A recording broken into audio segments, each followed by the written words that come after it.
Baik, terima kasih atas kesempatan yang diberikan. Ini waktunya sampai jam berapa ya, Mbak Nia? Sampai Jam jam 4 4 ya?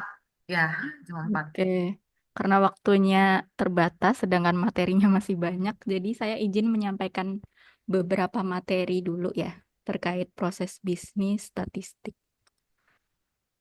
Oke, kita share screen dulu.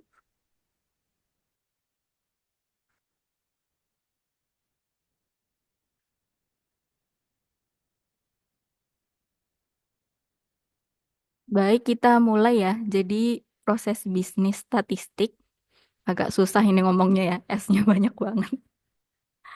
Semoga belum ngantuk ya Bapak Ibu semuanya. Kalau ngantuk ya nggak apa-apa ya. Yang penting aktif aja Zoom-nya. Oke, ini merupakan salah satu domain yang nantinya juga dinilaikan dalam EPSS. Nah, kenapa sih proses bisnis itu ditaruh di awal gitu ya? Padahal ada di 5 domain statistik tadi ya. Sementara di domain EPSS, domain satunya adalah SDI gitu ya, satu data Indonesia. Karena proses bisnis ini adalah suatu rangkaian yang utama gitu dalam membentuk sebuah kegiatan statistik. Nah, nanti kalau misalnya dari prosesnya sudah berjalan dengan baik, maka setelah itu baru kita perdalam lagi kualitas statistiknya dengan menerapkan SDI, kemudian domain kualitas data, kelembagaan, dan sebagainya. Ini kita sedikit review lagi ya terkait kegiatan statistik. Di sini ada empat macam cara untuk mengumpulkan data statistik. Yang pertama sensus, Bapak Ibu juga sudah tahu ya semuanya, yaitu pencacahan yang melibatkan semua unit populasi untuk memperoleh suatu karakteristik populasi. Selanjutnya untuk survei di sini adalah pencacahan sampel atau sebagian unit populasi untuk memperkirakan karakteristik populasi. Selanjutnya, kompilasi produk administrasi atau kompromin yang tadi kita bahas ya. Pengumpulan, pengolahan, penyajian, dan analisis data yang didasarkan pada catatan administrasi yang ada pada pemerintah atau masyarakat. Nah, ini mungkin bisa saya beri contoh lagi ya. Misalnya, Dinas Tanaman Pangan dan Hortikultura dan Peternakan di provinsi itu mengumpulkan data unggas dari setiap dinas pertanian di kabupaten kota. Nantinya di provinsi itu akan diolah dan menghasilkan angka berupa jumlah unggas gitu ya untuk di level provinsi sehingga terbentuk angka untuk Kalimantan Tengah. Nah, itu disebut sebagai kegiatan kompilasi produk administrasi milik Dinas Peternakan di provinsi. Analogi yang sama itu juga di kabupaten kota ya, di mana Dinas Pertanian Kabupaten Kota mengumpulkan data unggas di setiap kecamatan dan nantinya mengolah data tersebut sehingga menjadi sebuah angka di level kabupaten. Maka itu juga dinamakan sebagai kegiatan kompromin di Dinas Pertanian Kabupaten. Nah, kemudian ada lagi BPS melakukan permintaan data ke Dinas Tanaman Pangan Horti dan Peternakan Provinsi untuk keperluan DDA. Jadi nantinya di DDA itu akan ditampilkan data jumlah unggas per kabupaten kota sampai angka provinsi juga ada. Nah, itu bukan merupakan kegiatan kompromin ya, karena angka tersebut sudah dilakukan oleh Dinas Peternakan. Sementara itu BPS itu hanya menampilkan datanya saja. Itu tidak termasuk kegiatan kompromin. Kemudian selanjutnya ada cara lain sesuai teknologi informasi, misalnya dengan adanya internet dan media sosial dapat dimanfaatkan juga untuk pengumpulan data. Contohnya data registrasi akun media sosial, big data mining, dan sebagainya. Nah, semua kegiatan statistik itu perlu mengikuti sebuah proses penyelenggaraan yang mengikuti GSBPM untuk bisa menghasilkan data yang berkualitas. Nah, GSBPM itu apa sih? Jadi, GSBPM itu adalah sebuah kerangka yang terstandar yang selaras dengan proses bisnis statistik yang umum, yang menjadi rujukan National Statistical Office (NSO) di seluruh dunia. Jadi ini nanti semua proses bisnis kita bisa mengacu ke GSBPM atau Generic Statistical Business Model Process. Selanjutnya manfaat dari GSBPM. Yang pertama adalah mengelola kegiatan statistik menjadi lebih mudah. Karena di dalam GSBPM itu ada banyak tahapan-tahapan yang dilalui sebuah kegiatan statistik untuk bisa berkualitas gitu ya. Selain itu, mengefisienkan biaya dan sumber daya lainnya. Kemudian mendokumentasikan proses bisnis. Ini menjadi hal yang penting ya, karena ketika OPD menyusun kegiatan yang berulang, maka OPD tersebut bisa melihat dokumentasi kegiatan yang lalu, supaya nanti bisa dilakukan perbaikan untuk kegiatan statistik yang selanjutnya. Sehingga nanti diharapkan data yang dihasilkan dari kegiatan statistik tersebut bisa berkualitas. Nah, ini merupakan kerangka dari GSBPM 5.1 atau level 1. Di sini untuk yang berwarna merah muda itu adalah fase, kemudian yang berwarna kuning itu adalah sebuah subproses atau rangkaian proses di bawahnya fase. Untuk fasenya sendiri dimulai dari penentuan kebutuhan, perancangan, pembangunan, pengumpulan data, pengolahan, analisis, diseminasi, sampai ke proses evaluasi kegiatan statistik. Kemudian di subprosesnya ini ada banyak ya, ada identifikasi kebutuhan, konsultasi, menetapkan tujuan, identifikasi konsep, memeriksa ketersediaan data, mempersiapkan proses bisnis, serta yang lainnya. Di sini BPS juga bisa mengambil peran dalam proses perancangan ya, yaitu ketika OPD baru akan mengajukan sebuah kegiatan, di sini BPS bisa memberikan saran dan rekomendasi terkait metodologi, variabel, dan sebagainya itu melalui rekomendasi statistik atau romantik. Kemudian ada beberapa karakteristik dari GSBPM itu sendiri. Yang pertama, tidak bersifat linier, alur subproses tidak harus berurutan, dan memungkinkan adanya iterasi. Merupakan sebuah matriks sehingga terdapat banyak kemungkinan urutan subproses.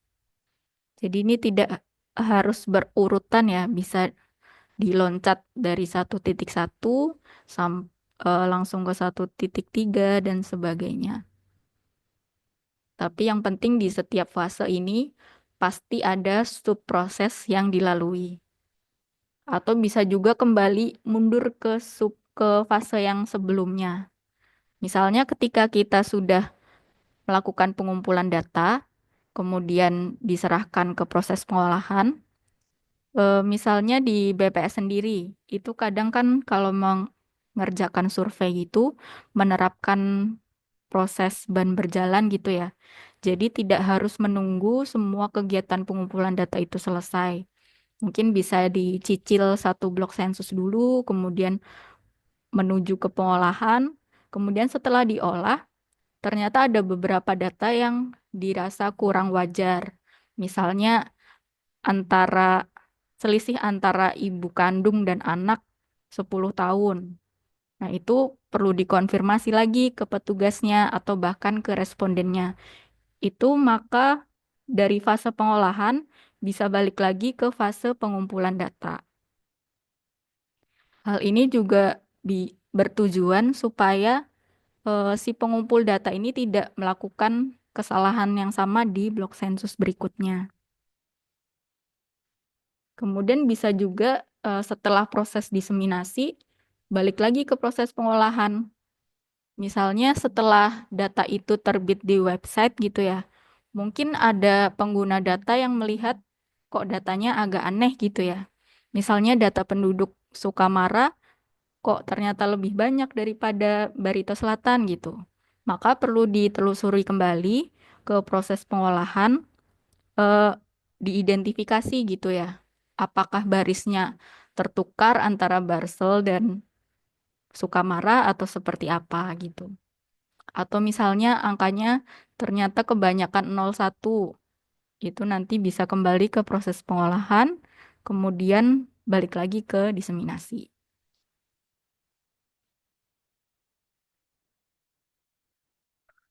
Kemudian tahapan yang pertama yaitu mengenai penentuan kebutuhan.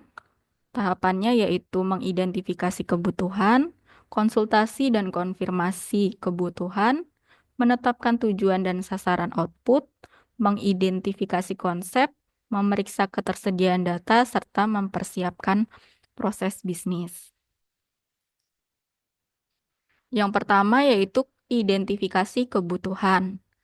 Ini merupakan langkah pertama dalam melakukan suatu kegiatan statistik yang ditentukan dari perumusan masalah yang dikembangkan. Dengan adanya identifikasi kebutuhan, penyelenggara kegiatan statistik dapat merancang tujuan serta metodologi yang akan digunakan untuk memberikan solusi terhadap permasalahan tersebut. Jadi baik kegiatan survei, sensus maupun kompromin itu pasti ada sesuatu gitu ya yang melatar belakangi kenapa sih kita harus melakukan pengumpulan data secara kompromin maupun secara survei atau sensus gitu. Mungkin bisa jadi perumusan masalahnya ini bergerak dari banyaknya permintaan data dari masyarakat, kemudian kebutuhan dari Bapeda atau sebagainya. Kemudian yang kedua, konsultasi dan konfirmasi kebutuhan. Ini bisa dikonsultasikan dengan stakeholder dengan melakukan konfirmasi secara rinci atas kebutuhan data statistik. Kemudian manfaat data statistik yang akan dikumpulkan harus bisa dipahami secara detail agar penyelenggara kegiatan statistik dapat mengetahui mengapa statistik itu diperlukan, apa yang diharapkan, kapan didiseminasikan, serta bagaimana perhitungannya. Kemudian setelah itu baru bisa ditentukan tujuan dari penyelenggaraan statistik tersebut. Kemudian langkah selanjutnya adalah melakukan identifikasi konsep. Jadi konsep dan definisi apa sih yang kita mau untuk menyelenggarakan kegiatan statistiknya.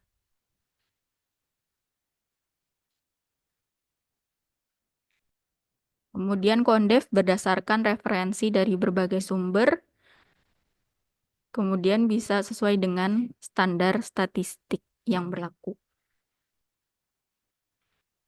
Kemudian yang kelima adalah memeriksa ketersediaan data.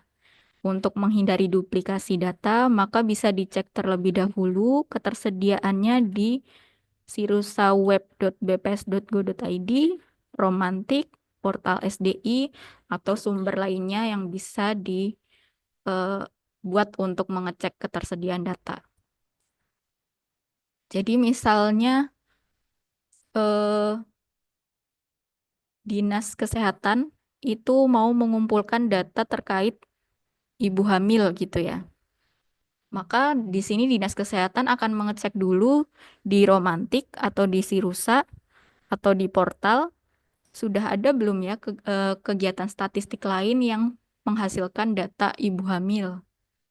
Nah, kalau misalnya sudah ada, maka kan tidak perlu mengadakan lagi ya kegiatan statistik supaya bisa melakukan efisiensi baik secara anggaran maupun secara SDM.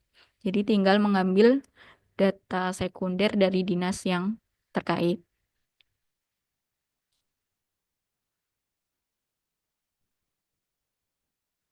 Selanjutnya adalah mempersiapkan proses bisnis. Jadi di dalam tahapan yang keenam ini adalah aktivitas pada tahapan subproses adalah mendokumentasikan hasil temuan ataupun kesimpulan yang diperoleh dari subproses lain pada tahapan penentuan kebutuhan dalam bentuk proposal kegiatan. Atau di sini mungkin bisa dengan KAK ya. KAK kegiatan, bagaimana sih dari awal penentuan eh, latar belakangnya itu seperti apa, kemudian rencananya itu seperti apa, itu bisa dituangkan dalam KAK kegiatan. Selanjutnya adalah rincian tahapan pada proses perancangan. Yang pertama adalah mengajukan rekomendasi statistik dan mengajukan standar data bila perlu. Jadi baik yang kompromin maupun yang survei itu sama-sama diminta untuk mengajukan rekomendasi. Nanti dari BPS akan mengecek kegiatan ini sudah ada belum sih yang sama persis gitu. Kalau misalnya sudah ada dinas lain yang menyelenggarakannya, mungkin bisa ditolak ya untuk efisiensi gitu. Selanjutnya merancang output dalam bentuk data atau indikator statistik. Merancang deskripsi variabel, pengumpulan data, kerangka sampel untuk yang survei, pengolahan dan analisis, serta sistem produksi dan alur kerja. Jadi untuk kegiatan kompromin pada tahap perancangan ini tetap ada ya. Bisa yang rekomendasi, rancangan output, deskripsi, kemudian pengumpulan datanya mau seperti apa, pengolahannya mau gimana, alurnya seperti apa, itu masuk dalam proses perancangan. Yang pertama, mengajukan rekomendasi statistik dan mengajukan standar data bila perlu. Jadi, OPD dalam hal ini, dinas-dinas diminta untuk memberitahukan rancangan kegiatan statistiknya ke BPS untuk mendapatkan rekomendasi. Dasar hukumnya ada di PP nomor 51 tahun 99 tentang penyelenggaraan statistik dan Perpres nomor 39 tahun 2019 terkait Satu Data Indonesia. Pengajuan bisa melalui pst.bps.go.id atau melalui romanticweb.bps.go.id. Tujuannya apa sih untuk mengajukan rancangan kegiatan ini? Yang pertama, menghindari terjadinya duplikasi penyelenggaraan statistik. Yang kedua, mendorong diperolehnya hasil penyelenggaraan kegiatan statistik yang secara teknis dapat dipertanggungjawabkan. Selanjutnya, merancang output. Di sini bisa dalam bentuk rancangan tabel, kemudian formulasi indikator statistik yang akan dihasilkan. Jadi misalnya rancangan tabel yang akan dikeluarkan adalah segmentasi pengguna layanan berdasarkan jenis layanan, jenis kelamin, tingkat pendidikan, dan pekerjaan utama. Kalau indeks kepuasan masyarakat bisa dilakukan berdasarkan jenis layanannya. Kemudian indeks persepsi anti korupsi menurut jenis layanannya. Kemudian kalau kegiatan kompromin bagaimana? Itu juga sama ya. Kita bisa merancang dari awal tabel yang kita butuhkan dari misalnya Dinas Peternakan Kabupaten Kota itu seperti apa yang mau kita minta gitu.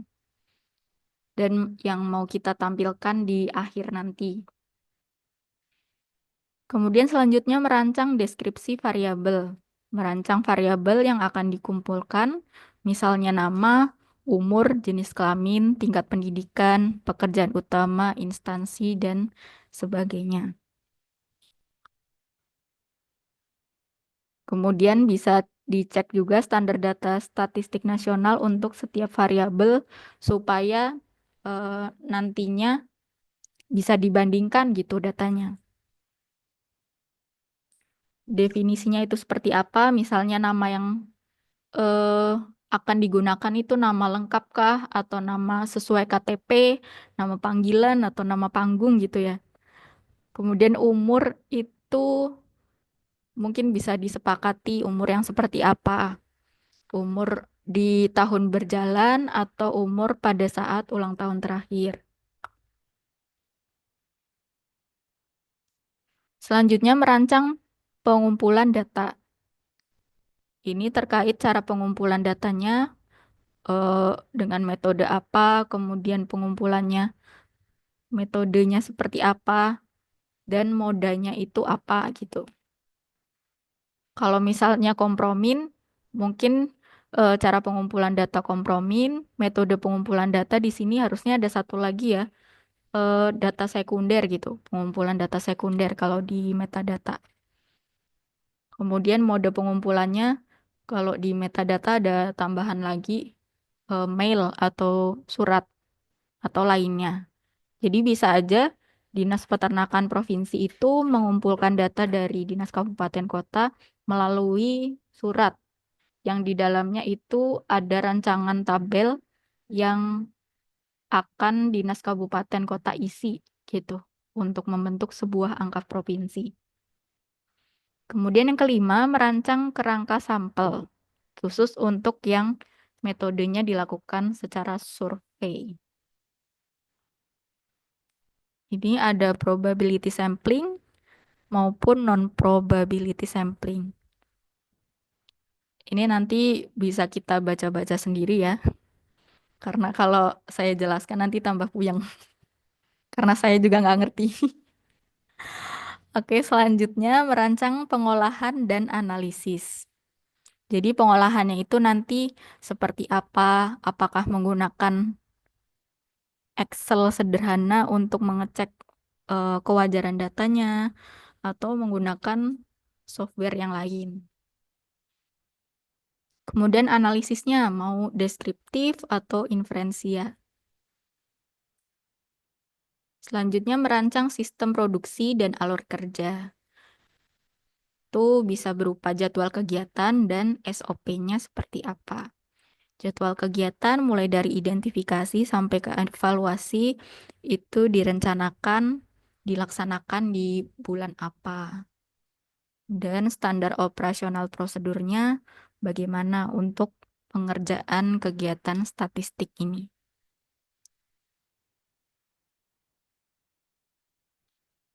Kemudian di tahap 3, yaitu pembangunan, merupakan penerapan dari tahapan rancangan. Pada tahapan ini dilakukan pembangunan instrumen pengumpulan data, pembangunan komponen pengolahan analisis, pembangunan komponen diseminasi, pengujian sistem, instrumen, proses bisnis, serta finalisasi dari sistem produksi. Saran atau rekomendasi yang diberikan pada tahap sebelumnya juga dapat diterapkan pada tahapan ini. Kalau tadi di tahap perancangan kita baru merencanakan apa sih yang mau kita tampilkan gitu ya. Di proses pembangunan ini kita mulai mengeksekusi dari rancangan awal tersebut. Kemudian ini ada beberapa subproses dari implementasi pembangunan. Yang pertama, menggunakan kembali atau membangun instrumen pengumpulan data. Yang kedua, menggunakan kembali atau membangun komponen pengolahan dan analisis. Yang ketiga, menggunakan kembali atau membangun komponen diseminasi. Selanjutnya, konfigurasi alur kerja, pengujian sistem, pengujian probis, serta finalisasi. Untuk poin 1 sampai 3 ini ada menggunakan kembali, ada juga yang membangun. Yaitu misalnya ketika kegiatan sektoral itu baru pertama kali dijalankan, maka dia kata-katanya adalah membangun gitu. Membangun dari awal instrumen pengumpulan data. Misalnya membuat kuesioner gitu. Membangun sebuah kuesioner untuk mengumpulkan data. Atau kalau misalnya kegiatan sektoral itu sudah dilakukan berulang-ulang, maka bisa digunakan kembali. atau bisa disempurnakan gitu dari yang kemarin sudah ada.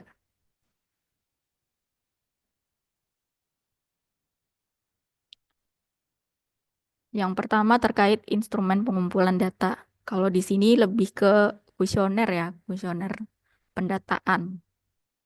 Yang pertama, susunan pertanyaan saling berkaitan satu sama lain secara logis, runtun, dan tidak loncat-loncat. Pertanyaan yang mudah sebaiknya di awal kuesioner. Seperti kuesioner Susenas gitu yang selama ini kita sering perhatikan gitu ya. Pertanyaan awal-awal itu biasanya yang nama, kemudian tanggal lahir, seperti itu, yang mudah-mudah dulu. Kemudian pertanyaan yang sensitif dan jawaban terbuka sebaiknya di bagian akhir kuesioner. Menggunakan pertanyaan yang singkat dan jelas serta tidak bertele-tele. Selanjutnya yang perlu diperhatikan adalah relevansi pertanyaan di kuesioner, tujuan, responden, dan jenis studinya. Kemudian telah dilakukan uji coba atau validitas dan reliabilitasnya, penyusunan buku pedoman, kemudian menghindari pertanyaan ganda, pertanyaan yang mengarahkan, yang sensitif, dan yang menakut-nakuti.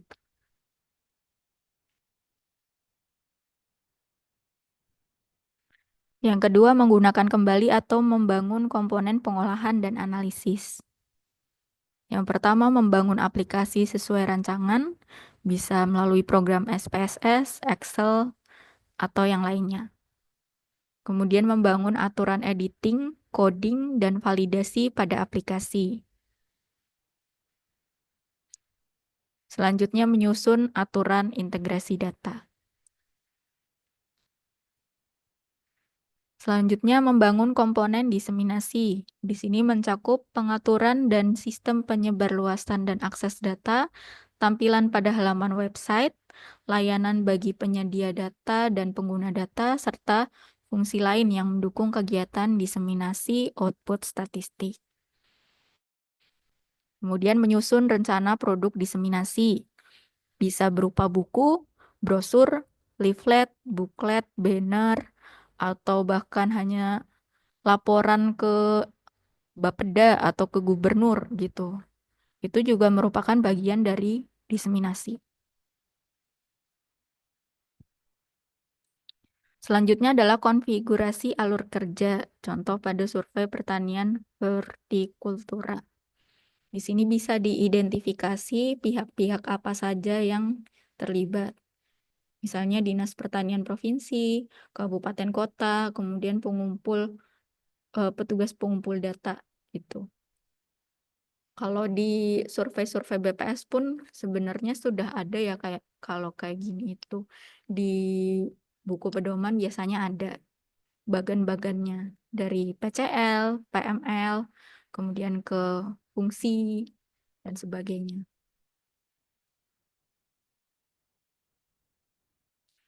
Selanjutnya adalah pengujian sistem produksi. Di sini pengujian terhadap komponen dan alur kerja terkait yang sudah dibangun tidak hanya dilakukan secara individu pada masing-masing komponen, tapi juga mencakup pengujian terhadap interaksi antar komponen dan memastikan bahwa sistem dapat bekerja dan berfungsi dengan baik.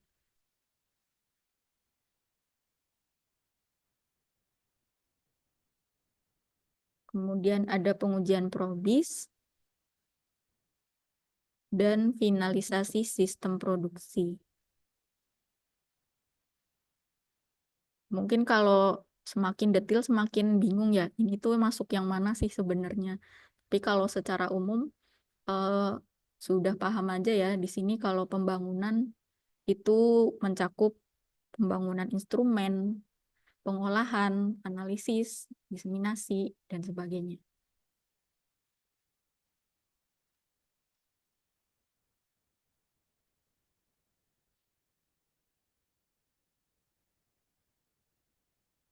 Kemudian masuk ke proses yang selanjutnya yaitu pengumpulan.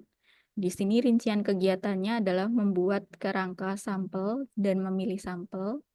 Jika dilakukan secara survei. Kemudian persiapan pengumpulan data di sini mencakup menyiapkan petugas, melatih petugas, menyiapkan sumber daya dan instrumen pengumpulan data, menyiapkan sumber daya penjaminan kualitas, menyiapkan protokol manajemen data.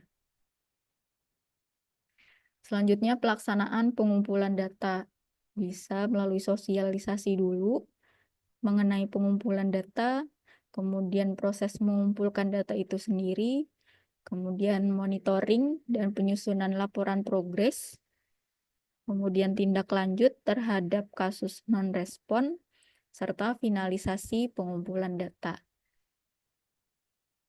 Untuk finalisasi, di sini kegiatannya adalah penginputan dan penyimpanan data secara manual maupun otomatis, serta analisis metadata dan paradata terkait dengan pengumpulan data.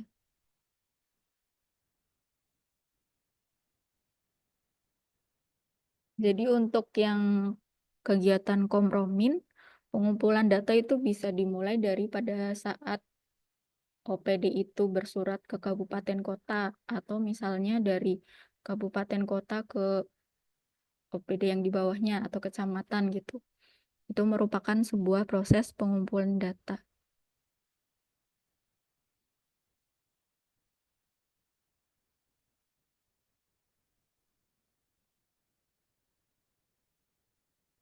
Kemudian selanjutnya mengenai pengolahan, di sini ada alurnya gitu ya, alur proses pengolahan data. Dimulai dari integrasi data, klasifikasi dan pekodean, review dan validasi, edit dan imputasi, pembentukan variabel dan unit baru, kemudian perhitungan penimbang, perhitungan agregat, serta finalisasi file data. Yang pertama adalah proses integrasi data, yaitu aktivitas yang bertujuan untuk menggabungkan data yang berasal dari dua atau lebih sumber data, baik yang sumbernya dari internal maupun eksternal. Data yang telah diintegrasikan atau digabungkan, kemudian dicatat dalam suatu daftar penerimaan data oleh unit kerja yang melaksanakan penerimaan data. Kegiatan penerimaan data meliputi penerimaan data dari petugas, memeriksa kelengkapan, kemudian membuat laporan perkembangan penerimaan data. Ini yang sering kita lakukan ya di survei-survei BPS atau bahkan kegiatan sensus, mulai dari penerimaan, kemudian membuat apa ya, lembar batching gitu, memastikan untuk data itu tidak tercecer gitu ya.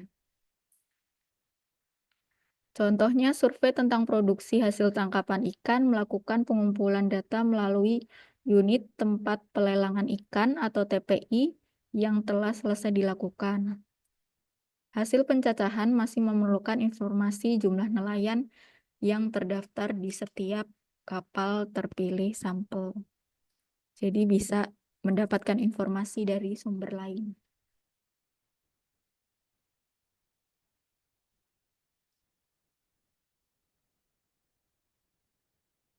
Selanjutnya adalah klasifikasi dan pengkodean.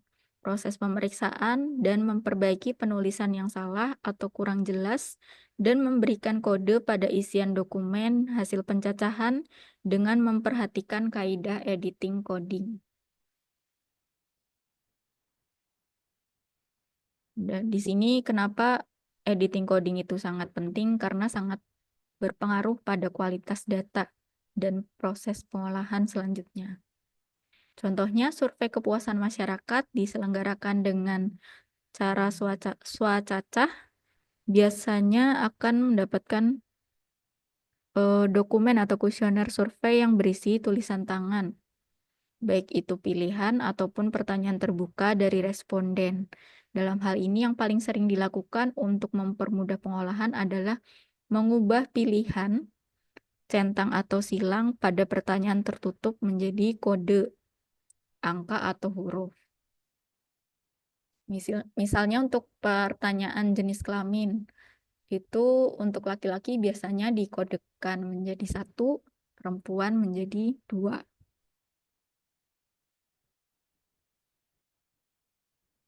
Selanjutnya adalah proses review dan validasi.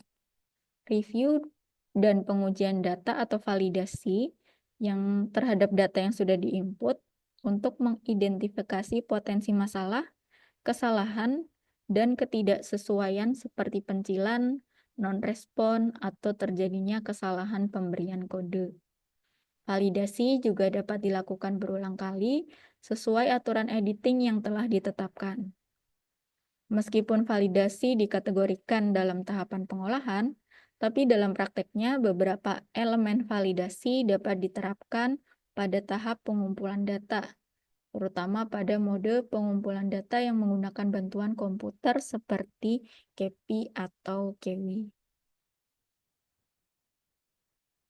Validasi ini misalnya dilakukan terhadap data-data yang kira-kira sudah pasti gitu. Misalnya dengan penduduk dengan status istri pasti perempuan gitu ya. Jadi itu bisa digunakan sebagai rule validasi untuk memastikan data itu benar gitu.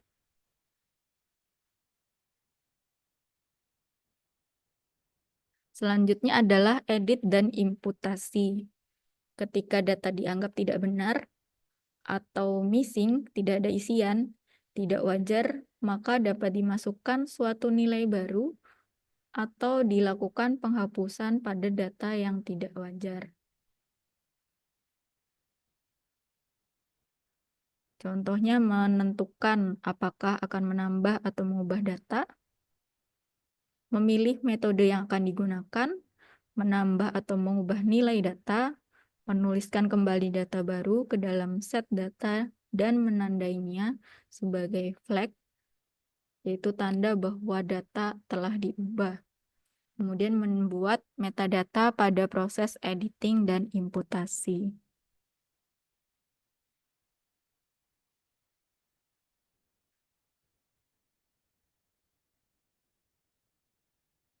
Selanjutnya membentuk sebuah variabel atau unit baru. Di sini dilakukan pembentukan variabel dan unit statistik baru yang secara eksplisit tidak disediakan dalam pengumpulan data, tapi diperlukan dalam menghasilkan output yang dibutuhkan. Selain itu, pembentukan variabel baru dilakukan dengan menerapkan rumus aritmatika ke satu variabel atau lebih yang sudah ada di dalam suatu set data.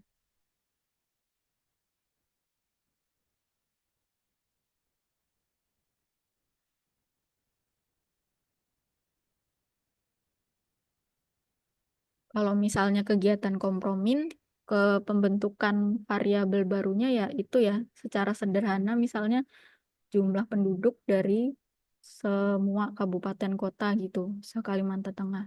Itu merupakan proses pembentukan variabel baru.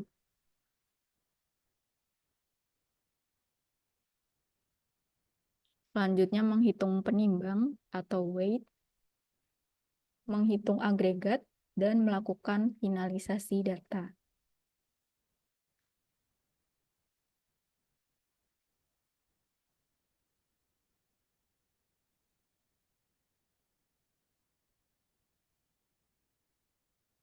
Selanjutnya di dalam proses analisis, di sini termasuk menyiapkan draft output ya.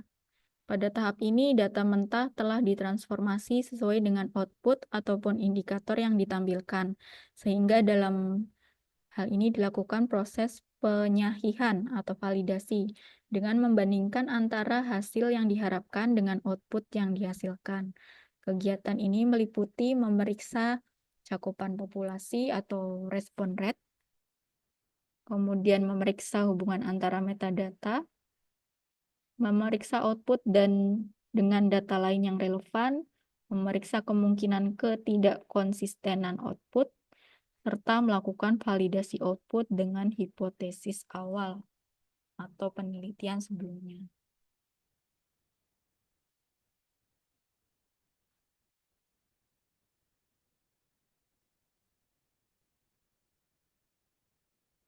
Kemudian ada juga proses validasi output di mana dilakukan pemeriksa atau validasi atas kualitas yang dihasilkan sesuai pedoman atau kualitas standar yang berlaku. Yang ketiga, interpretasi dan menjelaskan output. Pada subproses ini diperlukan pemahaman yang mendalam mengenai output statistik yang dihasilkan. Pemahaman ini dilakukan untuk menginterpretasikan serta menjelaskan output statistik dengan cara mengevaluasi seberapa baik output statistik tersebut mencerminkan ekspektasi hipotesis awal. Jadi dalam proses analisis ini data ini dibunyikan atau diinterpretasikan. Misalnya dalam bentuk deskriptif, seperti membaca tabel, kemudian membandingkan dengan fenomena yang ada sekarang ini, apakah relevan atau tidak. Kemudian kalau relevan mungkin ada sumber lainnya yang mendukung gitu ya. Ini merupakan bagian dari proses analisis data.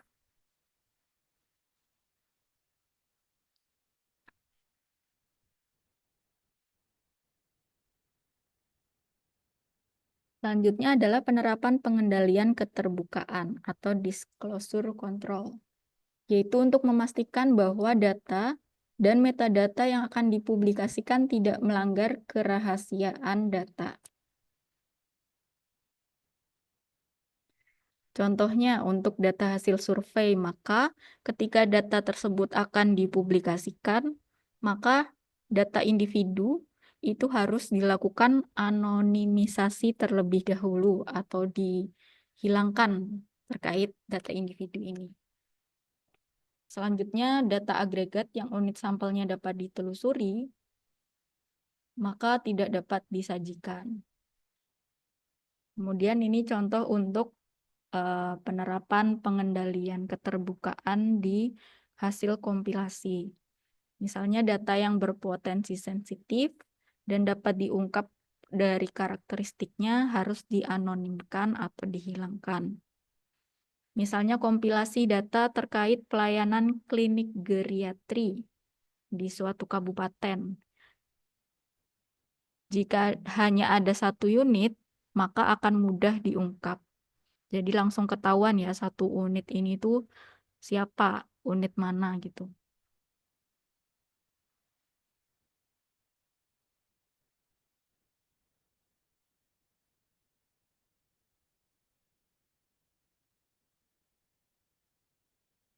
Selanjutnya adalah melakukan finalisasi output. Jadi memeriksa konsistensi, kemudian menetapkan level penyajian rilis, mengumpulkan informasi lainnya yang mendukung,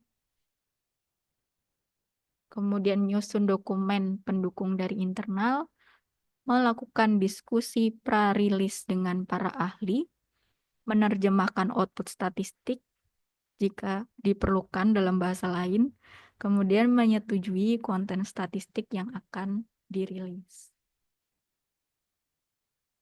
Sebelum. Oke, mohon maaf ya ada kesalahan teknis sedikit. Kita lanjutkan untuk aktivitas di diseminasi. Yang pertama adalah menyiapkan data itu sendiri, data yang akan dilakukan diseminasi atau yang akan ditampilkan ke berbagai media. Selain itu, ada juga aktivitas memastikan data itu sudah terhubung dengan metadata yang sesuai. Jadi selain data itu sendiri, juga sebaiknya disertai dengan metadatanya.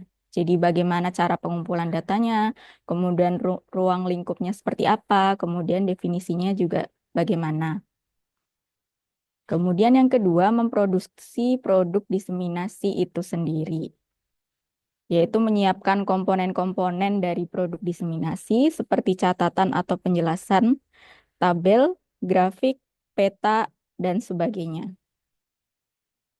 Kemudian di dalamnya juga termasuk proses memeriksa dan menyunting produk diseminasi agar memenuhi standar publikasi sehingga meminimalisir terjadinya kesalahan dalam proses diseminasi.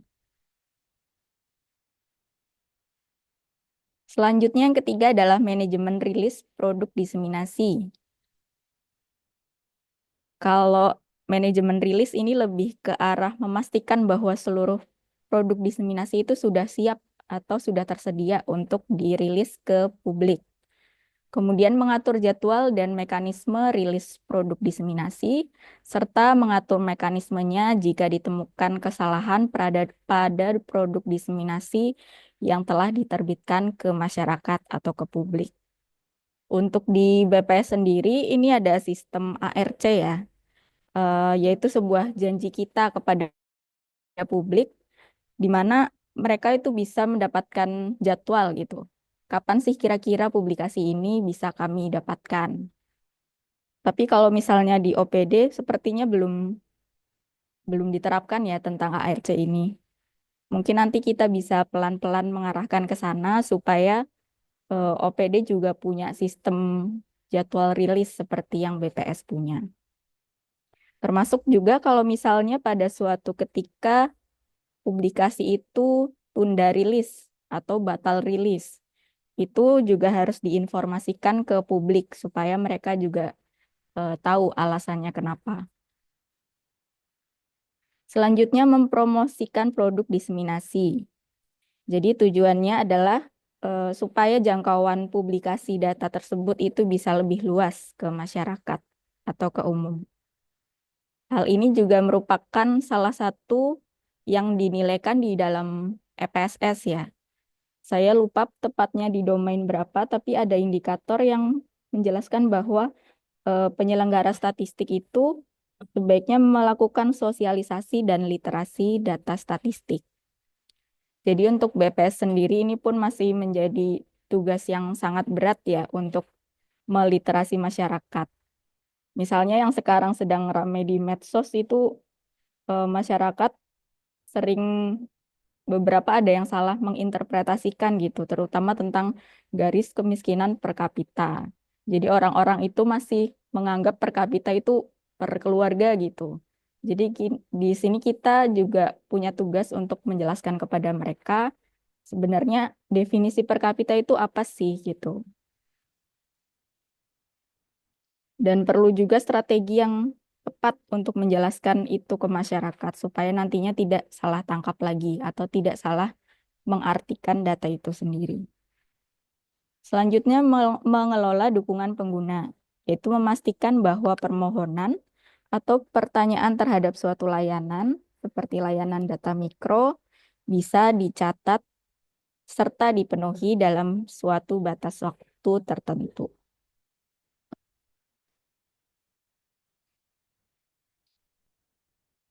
Baik, selanjutnya memasuki fase yang terakhir, yaitu fase evaluasi, di mana subprosesnya ada beberapa ya, ada 3. Yang pertama, mengumpulkan masukan untuk evaluasi, di mana di dalamnya adalah mengumpulkan dan menyusun seluruh bahan evaluasi supaya siap untuk diproses oleh tim evaluasi. Pengumpulan bahan ini bisa dilakukan secara manual atau otomatis, serta dilakukan secara berkelanjutan pada setiap tahapan kegiatan. Selanjutnya, melakukan evaluasi. Setelah bahannya dikumpulkan, bahan tersebut dianalisis dan disusun menjadi sebuah laporan evaluasi. Atau bisa, contoh nyatanya mungkin bisa diadakan rapat gitu. Rapat evaluasi tentang penyelenggaraan statistik untuk kemarin tahapan-tahapannya itu ada kendala atau tidak, supaya bisa nanti menjadi masukan untuk kegiatan yang selanjutnya.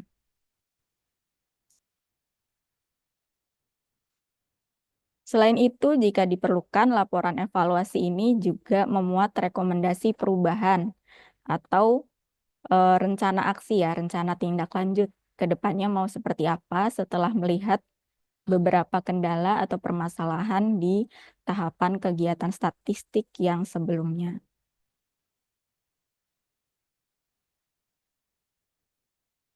Kemudian terkait EPSS ya, kemarin sudah disampaikan oleh Mbak Vita, yaitu proses penilaian secara sistematis. EPSS juga evaluasi ya, mengevaluasi seluruh kegiatan statistik yang ada di dalam suatu pemerintah daerah. Tahapannya kemarin sudah dijelaskan dari penilaian mandiri oleh tim penilai internal hingga harmonisasi atau pleno yang menghasilkan output berupa indikator pembangunan statistik serta rekomendasi peningkatan penyelenggaraan statistik sektoral untuk kedepannya. Untuk kategorinya ini kemarin juga sudah dijelaskan. Jadi untuk materi probis ini sudah sampai sini ya teman-teman. Kalau misalnya teman-teman ingin menyampaikan materi probis ini ke Pemda, saya rasa nggak semua ini disampaikan ya, karena ini materinya sangat-sangat padat dan rinci ya. Sepertinya kalau misalnya disampaikan ke Pemda juga mungkin agak kurang nangkep gitu. Mungkin sarannya kita bisa bikin PPT atau bahan-bahan yang lebih real di lapangan, disertai dengan contoh-contoh nyatanya itu seperti apa. Mungkin yang paling kelihatan itu yang fase ini ya, dari penentuan kebutuhan, perancangan, pembangunan, pengumpulan data, pengolahan, analisis, diseminasi, dan evaluasi. Tapi untuk sub-sub di dalamnya mungkin tidak semuanya perlu dijelaskan juga gitu ya. Mungkin itu saja yang bisa saya sampaikan terkait Probis. Selanjutnya mungkin ada yang ingin didiskusikan atau disampaikan atau mau curhat terkait pelaksanaan pembinaan di daerahnya gitu. Dipersilahkan. Baik, Bapak Ibu yang ingin berdiskusi atau bertanya bisa langsung raise hand saja atau mengisikan di Slido. Ini waktunya masih panjang ya Mbak Nia. Ya, masih panjang sekali Bapak Ibu. Jadi yang ingin curhat, ingin cerita atau sharing bisa langsung aja Bapak Ibu sekalian. Atau masih belum kekumpul ya nyawanya ya. Atau mungkin untuk mengawalinya bisa Mas Yoga cerita gitu yang terkait Probis kemarin kan tahun lalu itu ada pembinaan terkait Probis ya di Provinsi Kalteng. Mungkin yang lain bisa terpancing nanti gitu. Oh ya, yang akhir tahun kemarin ya. Iya, Ya nanti sambil ini ya, Risti ditambahkan juga nanti yang penegasan tentang kompromi kemarin ya, yang sempat kita bahas. Ingat. oh iya Mas. Oke Oke. oke. Barangkali nanti Bu Nanda dan Mas Fikri kalau misalkan mau menambahkan juga bisa. Nah, terkait dengan pembinaan proses bisnis kepada OPD, jadi akhir tahun kemarin kita melakukan pembinaan ya kepada OPD yang bekerja sama dengan Dinas Kominfo sebagai wali data. Jadi kita memberikan semua materi tentang proses bisnis. Jadi kita bagi-bagi ya, mulai dari awal sampai terakhir itu semua materi proses bisnis kita sampaikan kepada OPD dan di situ eh, saya kira bisa masuk dalam salah satu ini ya pembinaan yang 5 kemarin ya, ya Mbak Risti ya, kira-kira ya, Iya, itu kan ya. Nah, tentunya mungkin teman-teman bisa juga melakukan hal yang sama, berkoordinasi dengan wali datanya masing-masing di kabupaten kota untuk melakukan pembinaan proses bisnis statistik ini, gitu ya. Nah, mungkin bisa direncanakan dari awal tahun untuk dilakukan eh, pada bulan apa gitu ya. Nah, nantinya bisa juga nanti dicatatkan dalam rencana aksi gitu ya atau rencana kerja ya tim PSS-nya masing-masing. Nah, dari pelaksanaan proses bisnis kemarin yang kita jalankan juga memang hasilnya belum apa ya, belum terlihat mungkin ya. Nah, mungkin nanti kita kawal terus di tahun ini ya, bagaimana kira-kira dampaknya dari proses pembinaan proses bisnis kemarin yang kita lakukan. Nah, terkait juga ingin menyambung obrolan kita kemarin ya, yang masukan dari Pak Taufik, ya, melihat dari evaluasi penyelenggaraan statistik sektoral atau SPSS, eh, yang kemarin diusulkan menjadi 4 lokus ya. Ya, saya kira bagus untuk apa ya, kedepannya kontinuitas atau berkesinambungannya mungkin kita perlu koordinasikan lagi ya, tim PSS dan EPSS untuk bagaimana kita merancang strategi yang akan kita jalankan di tahun ini gitu ya. Dan mengingat di BPS provinsi atau di lingkup provinsi, dinas perpusip ya itu sudah tidak tidak bisa dilanjutkan ya sepertinya ya. Jadi kita harus mencari lagi nih lokus baru yang kira-kira prospek gitu ya. Prospeknya maksudnya bisa dilanjutkan secara aturan memenuhi gitu ya. Nah, mungkin begitu. Terus apa lagi ya? Nah, mungkin penjelasan Pak Taufik kemarin yang apa ya? Mungkin bagi sebagian kita mungkin masih pelan-pelan nih dalam mencerna, perlu step by step untuk mencerna bagaimana penjelasan Pak Taufik kemarin yang detail sekali. Mungkin kedepannya kita apa ya, berkolaborasi untuk menyusun mungkin Pak Taufik ya dalam sebuah dokumentasi, entah itu berupa slide atau dokumen lah apa itu, apapun itu. Jadi kita bisa menyampaikan strategi itu kepada tim kita sendiri, tim pembina statistik sektoral maupun nanti ke OPD gitu ya dalam hal eh, pembinaan yang kita lakukan ke OPD gitu ya. Mungkin begitu Pak Taufik ya. Dan tak lama lagi saya kira kita perlu berkoordinasi untuk menyusun rencana aksi ini gitu ya. Jadi Bu Nanda juga kemarin sudah mulai membuka komunikasi dengan Sekretariat SDI di Provinsi Kalimantan Tengah. Nah, terus ini saya juga ingin melanjutkan sekilas dari eh, apa ya istilahnya penglihatan saya dari akhir tahun kemarin. Cuman memang ini masih sangat singkat ya, bahwa akhir tahun kemarin saya mencoba mengidentifikasi permasalahan-permasalahan pembinaan statistik sektoral di kabupaten kota. eh, saya lihat masih sebagian besar memang masih terhambat pada ini ya, sebagian itu dasar hukum. Nah, di beberapa wilayah itu masih terkendala di dasar hukum, baik itu pergubnya gitu ya, ataupun yang lainnya. Nah, mungkin itu yang secara bertahap, pelan-pelan, tapi pasti ya kita lakukan koordinasi dan komunikasi dengan pemerintah daerah setempat gitu ya, menggandeng tim sekretariat SDI di tempatnya masing-masing seperti Bapeda dan juga Kominfo tentunya. Jadi kita ini 3 serangkai sebetulnya yang tergabung dalam sekretariat SDI, BPS, Bapeda dan Diskominfo. Ini yang harus kita jaga komunikasinya ya, mungkin gitu. Nah itu sementara mungkin tambahan dari saya, Mbak Nia ya. Barangkali silakan Bapak Ibu yang lainnya kalau ingin menambahkan. Baik, ini kebetulan di Slido ada pertanyaan. Jadi dari 6211 dari Nabil, pertanyaannya, apakah paparan yang lebih aplikatif untuk dijelaskan ke OPD akan disediakan dari pusat atau provinsi? Terus ada lanjutan pertanyaannya, bagaimana contoh paparan aplikatif tersebut, mengingat statistik ini sangat baru untuk sebagian OPD? Mungkin Mbak Risti bisa dijawab. Baik, saya langsung jawab aja ya. Kalau dari pusat itu paparan yang aplikatif tidak ada. Jadi hanya ini saja yang kemarin dikasih oleh pusat. Tapi mungkin kita bisa kasih contoh yang dari provinsi gitu ya.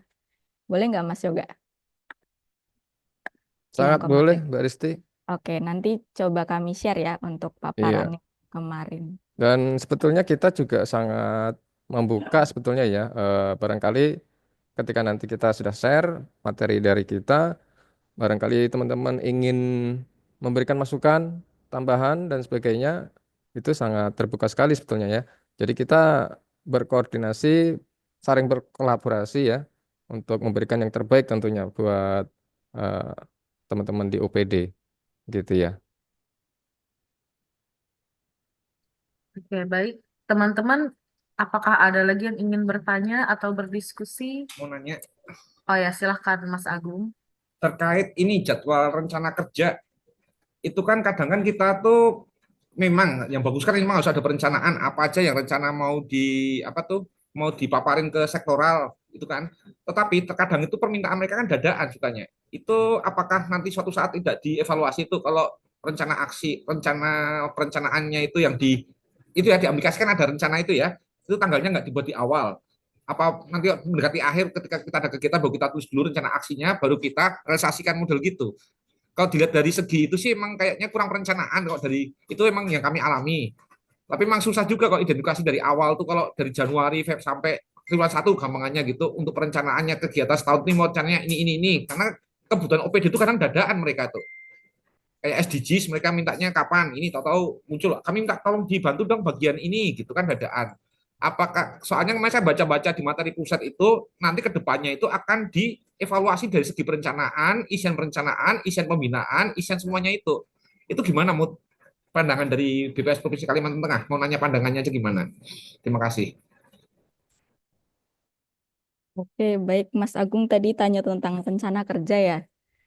Jadi betul kemarin kata pusat itu untuk IKU pembinaan tahun ini rencananya itu bukan jumlah OPD-nya lagi yang akan dinilai gitu, tapi kitanya sebagai pelaku pembina sektoral itu sendiri. Jadi salah satunya dilihat dari rencana kerja itu. Jadi rencana kerja itu yang sudah dibuat, berapa yang terrealisasi gitu ya. Cuman kemarin masih banyak diskusi ya di grup pusat tentang rencana kerja ini terkait deadline-nya itu gimana. Kemudian harus apakah harus di awal tahun semua gitu. Apakah bisa yang dadakan gitu masih belum terlalu jelas sih sebenarnya kalau saya. Tapi nanti katanya dari pusat itu akan ada internalisasi lanjutan terkait penyusunan rencana kerja itu. Jadi nanti insya Allah akan lebih jelas lah setelah itu. Jadi saya belum berani ngomong apa-apa sih takutnya nanti berubah lagi dari pusat. Ya Jadi soalnya kan kita kalau ya itu kalau soalnya kan kalau namanya rencana kerja kan kayak apapun perencanaan kan emang selalu di awal ya ya ya emang betul. khususnya kabupaten itu nanti kalau semua emang udah ditentuin ini pusat udah ngetok palu semuanya Mm-mm. perencanaan ini dibatasin deadline-nya itu bulan Maret. Nah kalau semua mereka minta dadaannya di bulan Oktober nggak bisa dijadiin rencana kerja apakah itu nggak bermasalah juga di laporan pembinaannya? Karena kan kita juga diminta nih realisasi pembinaan, semua nggak ada perencanaan kan nggak sinkron gitu semuanya akhirnya nanti dipaksa-paksa masuk perencanaan yang ini, masuk perencanaan ini, atau nanti modal perencanaannya itu secara globalan aja, gampangannya. Perencanaan global tuh sektoralnya ini nggak tahu nanti kedepannya tuh realisasinya kemana gitu. Itu mungkin nanti perlu didiskusikan sama pusat juga modelnya kayak apa untuk perencanaan karena namanya perencanaan itu pasti ada deadline-nya yang bagus. Ya terima kasih sih itu cuma Ya oke Mas. Nanti akan kami tindak lanjuti setelah dapat arahan pusat gitu. Oke, terima kasih. sama-sama.